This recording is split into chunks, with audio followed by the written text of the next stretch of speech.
자, 어떤 과정을 통해서 미로를 찾는 알고리즘이 작성이 되는지 먼저 말씀을 드리겠습니다. 자, 지금 이 바닥판과 벽과 지금 도어 객체가 있죠. 그러면은 첫 번째로 이 바닥판을 삼각형의 아주 촘촘한 메쉬 형태로 먼저 이 분할을 시키려고 합니다. 메쉬는 삼각형의 형태로 되어 있기 때문에 아주 자잘한 선분들의 집합이라고 할 수가 있겠죠. 그러면 그 선분들의 집합, 즉 메쉬에서 이 벽과 겹치는 선분들이 있을 겁니다. 그러면 그 선분들은 제거를 시켜주면 이 메쉬가 빵꾸가 나게 되겠죠. 쉽게 말씀을 드리면. 그러면 그 빵꾸가 난 메쉬를 기준으로 이 입구 도어에서 출구 도어로 가는 경로를 찾고, 그 경로 중에 최단 경로를 제가 선택을 하면 그게 바로 미로의 출구가 될 수가 있겠죠. 그래서 그런 알고리즘으로 진행을 하려고 하고요. 시작을 해보도록 하겠습니다. 자, 먼저 어떤 동작이 필요할까요? 먼저 필요한 벽과 바닥과 이제 입구에 해당하는 도어 객체를 불러와야겠죠. 자, 그럴 때 사용을 하는 거는 all element in active view 라는 노드를 이용을 하시면요.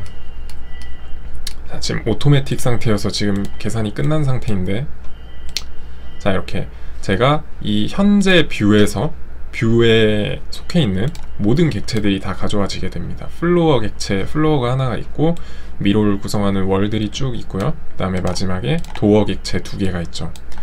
자, 그러면은 이 객체를 좀 리스트를 쪼개주어야 되는데요. 앞으로 플로어는 뭐 플로어를 이용할 곳으로 빠지고, 이제 월들은 월이 필요한 곳으로 빠지고, 도어는 도어가 필요한 곳으로 빠져야 되기 때문에 이렇게 한 리스트에 있으면은 컨트롤 하기가 좀 힘들기 때문에 처음에는 우선 리스트를 좀 필터링하는 작업을 하도록 하겠습니다. 자, 어떻게 할 거냐면 엘레먼트 카테고리를 기준으로, 카테고리를 구하게 되면 지금 이 객체의 이름에서 이 객체에 해당하는 카테고리가 나오겠죠. 플로어스, 월스, 그 다음에 도어스.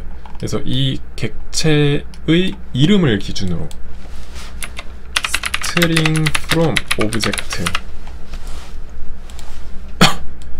라는 노드를 이용을 하게 되면은 이 오브젝트, 이 객체로부터 어떤 객체건 간에 그 객체의 이름을, 그 문자 값을 반환하는 노드입니다. 그러면 이렇게 뭐 결과는 똑같이 나오겠죠. 하지만 이제 이 왼쪽에 있는 거는 카테고리라는 객체이고요. 그 다음에 이 오른쪽에 나온 결과 값은 그냥 단순히 문자열만 나타내는 문자열 객체입니다. 그래서 이 문자열을 기준으로 이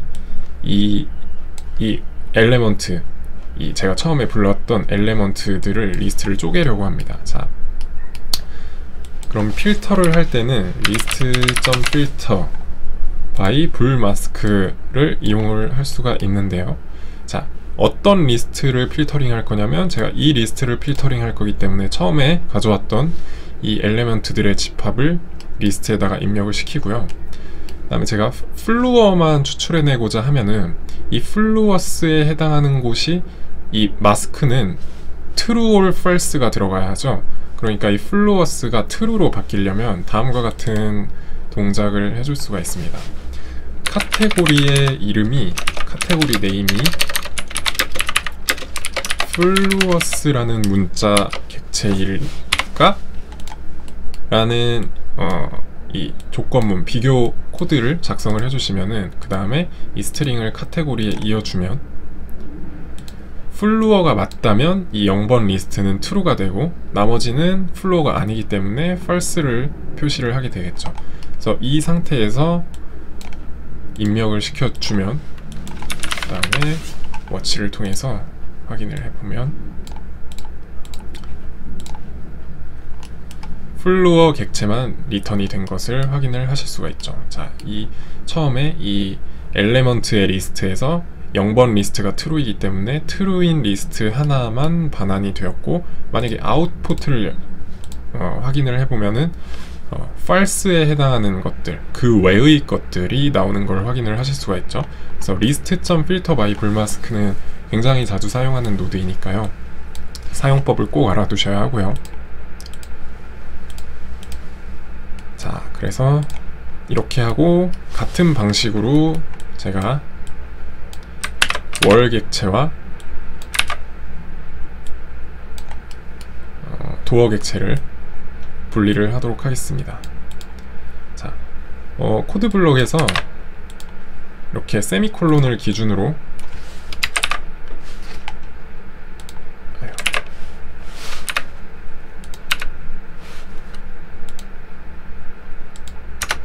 세미콜론을 기준으로 명령을 추가해 주시면은 이렇게 다음과 같이 오른쪽에 그 해당하는 기능을 수행하는 포트를 계속해서 만들어내실 수가 있죠. 그러면 이것을 활용을 해서 walls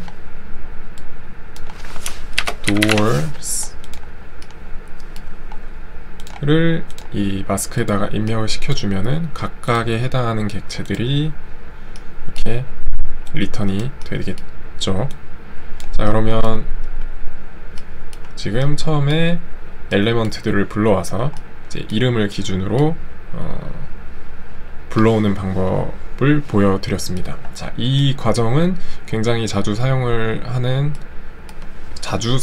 되는 방식이기 때문에 꼭 기억을 해두시면 좋고요.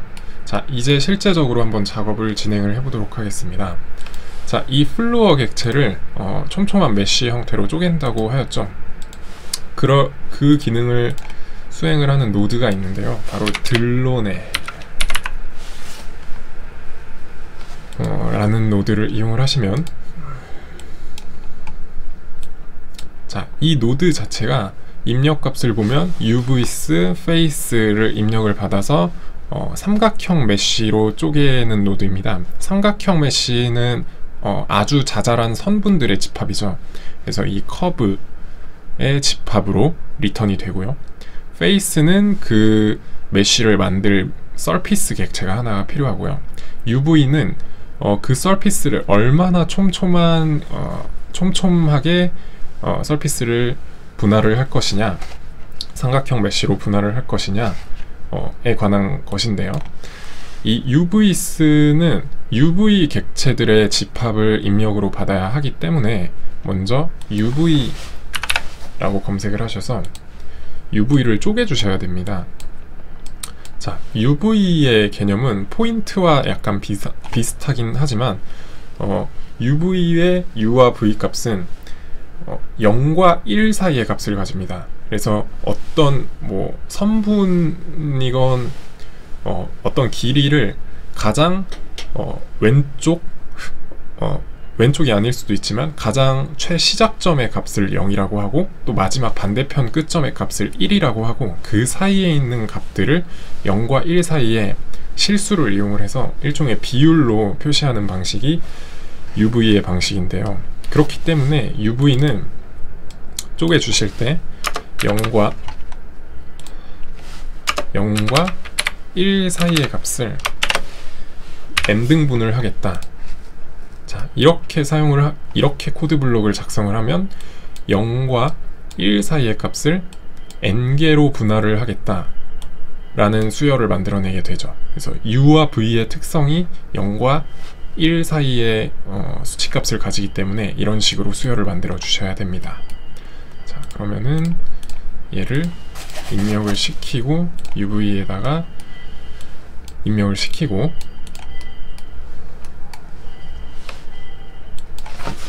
인티저 슬라이더를 이용을 해서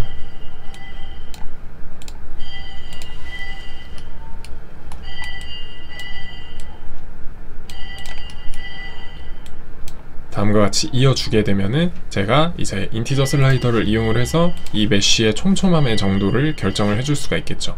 자, 이렇게 하고서 한 가지 이제 주의해야 할 점은 이 uv.by coordinates를 이제 계산을 해보면, 자, UV의 값들이 나오는데 지금 현재 이 UV의 값이 이 리스트에서 지금 현재 레이싱이 숄티스트 상태이기 때문에, 자, 0일 때 V도 0이고요. 그 다음에 0.523에 해당하는 값일 때 V도 이렇고요. 이렇게 되면은 어떤 그리드를 만드는 수열을 만들어낼 수가 없겠죠. 그리드를 만들어내는 수열을 만들어내기 위해서는 크로스 프로덕트로 작성을 해서 이렇게 2단 리스트에 배열이 되도록 만들어 주셔야지 나중에 메쉬가 쪼개질 때 그리드 형태로 쪼개질 수가 있게 됩니다. 그래서 크로스 프로덕트로 해야 한다는 점. 자, 이 부분에 대한 설명은, 이 크로스 프로덕트 레이싱에 대한 설명은 제가 처음에 올렸던 이 다이나모 기초 강의를 보시면은 좀 더 수월하게 이해를 하실 수가 있고요. 자, 그 다음에는 이제 페이스를 입력을 시켜야 되겠죠. 페이스를 입력을 시킬 때에는 이 플루어 객체로부터 페이스 정보를 추출해내서 그 페이스를 입력을 시켜야 되는데요. 자, 이럴 때 사용을 하는 노드는 엘레먼트 페이스를 라는 노드를 이용을 하시면요, 지금 현재 얘는 어떤 지오메트리의 정보를 포함은 하고 있지만 지오메트리에 관한 객체는 아니고 단지 레빗의 객체이기 때문에 이 객체에서 지오메트리 정보만 뽑아오는 노드를 이용을 해서 서피스를 추출을 하면,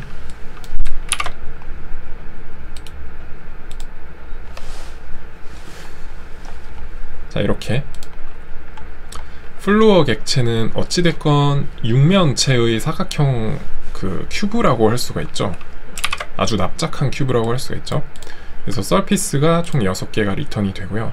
이 중에서 저는 어떤 면을 그리드로 쪼갤 거냐면 이 가장 넓은 요 면이죠. 그 면에 해당하는 서피스가 이제 뭐 요 0,0 이 2단 리스트로 되어 있는 곳에 0,0 서피스를 입력을 시키면 되겠죠. 뭐 그 반대편에 있는 위에 있는 서피스를 입력을 시켜도 되고요. 자, 이럴 때 이 0,0에 해당하는 리스트를 추출하는 방법은 리스트, 이렇게 하면 손쉽게 이 0,0의 원소를 뽑아낼 수 있다고 말씀을 드렸었죠. 자, 이렇게 하고 런을 누르게 되면 지금 현재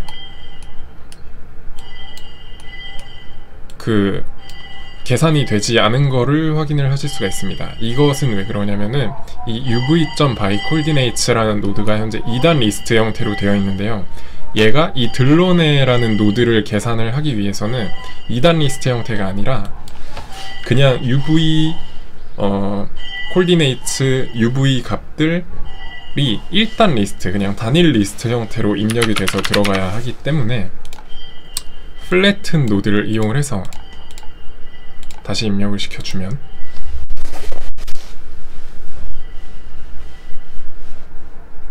자, 이렇게 해당하는 면에서 삼각형으로 메쉬가 쪼개져 있는 것을 확인을 하실 수가 있습니다.